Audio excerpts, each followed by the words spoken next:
ନା ଜୟ ଜଗନ୍ନାଥ। ଜୟ ଜଗନ୍ନାଥ। ଆଉ କେମିତି ଅଛନ୍ତି କେମିତି? ହଁ ଚାଲିଛି ମୋଟାମୋଟି। ନନା ନନା ମୋର ଗୋଟେ ପ୍ରଶ୍ନ ଏ ଯୋଉ ମାଘ ମାସ ବୁଡ କାହିଁକି ପକାନ୍ତି? ହଁ ଠିକ କଥା।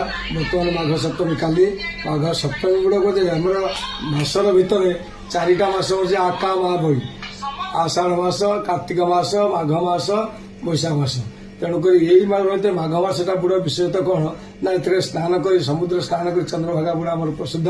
ତେଣୁ ସ୍ନାନ କରି ସେଥିରେ ସୂର୍ଯ୍ୟ ମହାପ୍ରଭୁଙ୍କୁ ଦର୍ଶନ କଲେ ବହୁତ ରୋଗର ଉପଶମ ହୁଏ। ଆଉ ପ୍ଲସ ସୂର୍ଯ୍ୟଙ୍କର ଆଶୀର୍ବାଦ ମିଳେ, ଯାହାଫଳରେ ଜୀବନ ସୁଖ ଶାନ୍ତିରେ କଟେ। ଆଜିକାଲି ବର୍ତ୍ତମାନ ମଣିଷ ବ୍ୟତିବ୍ୟସ୍ତ ଭିତରେ ଟାଇମ୍ ନାହିଁ।